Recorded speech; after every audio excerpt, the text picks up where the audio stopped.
Hello बच्चों, कैसे आप सभी? मौज में रहिए, बेहतरीन पढ़ते रहिए। अब नो सूनर देन का यूज लगाना एलकेजी की बच्चों जैसा हो गया है। बड़ा सिंपल होता है, मैं आपको चुटकियों में बता देता हूँ नो सूनर देन का यूज हम किस तरीके से करते हैं।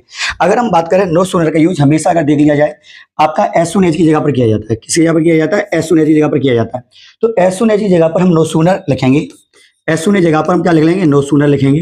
हम क्या काम करेंगे, जो सेंटेंस आपको दिया गया है इस सेंटेंस को हम पास्ट परफेक्ट यानी कि हेड में कन्वर्ट करेंगे। तो हेड का आपका इंटरोगेटिव आएगा, इसका मतलब हेड पहले आएगा। फिर क्या काम करेंगे, हम ये लगाएंगे। फिर क्या करेंगे, थर्ड फॉर्म लगा देंगे। तो क्या हो जाएगा, आपका सीन हो जाएगा। क्या लगाएंगे, आपका मी। और जो कोमा दिखाई दे रहा है, इस कोमा की जगह पर किसका यूज कर देते हैं, हम देन का। और दूसरे सेंटेंस को हम जैसे का तैसा ही छोड़ देते हैं, तो हो जाएगा ही स्माइल। क्लियर है? तो नो सूनर देन का यूज करने के लिए एज सून एज के साथ में जो आपको सेंटेंस दिखाई देता है उस सेंटेंस को आप मोस्टली किस में कन्वर्ट करेंगे? पास्ट परफेक्ट में, यानी कि हेड का यूज करके इंटेरोगेटिव बनाएंगे। तो सबसे पहले एज सून की जगह पर नो सूनर लग गया है, फिर इस सेंटेंस को हमने इंटेरोगेटिव पास्ट परफेक्ट में चेंज किया। तो क्या हो गया, आपका हेड हो गया।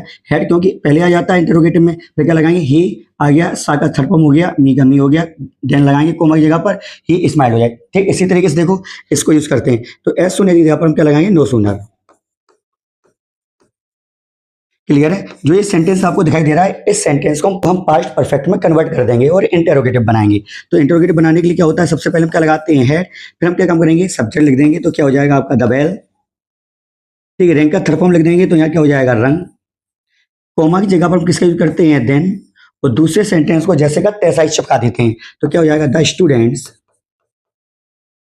The students and out. Clear है? बड़ा सिंपल होता है, कुछ आपको करना ही नहीं होता है। हाँ, मोस्टली क्या होता है, स्पीकिंग इंग्लिश में और मॉडर्न इंग्लिश में ज्यादातर लोग इस सेंटेंस को ही इंटरोगेटिव कर देते हैं और यहाँ पर डेट का यूज हो जाता है। क्लियर है? लेकिन मोस्टली ग्रामर के अगर अकॉर्डिंग हम देखें तो हमेशा किसका यूज करेंगे, हेड का यूज करेंगे और विथ हेड का यूज करेंगे। क्लियर है? उसी तरीके से आप हमें ये प्रैक्टिस करके बताइएगा कि as soon as I reached the station, the train left. Clear है? दूसरा दिया गया है as soon as Sunil sir started teaching, the students paid attention. Clear है? आप इनके आंसर कमेंट बॉक्स में चैनल को सब्सक्राइब करें, फॉलो करें, शेयर करें। जय हिंद, जय भारत।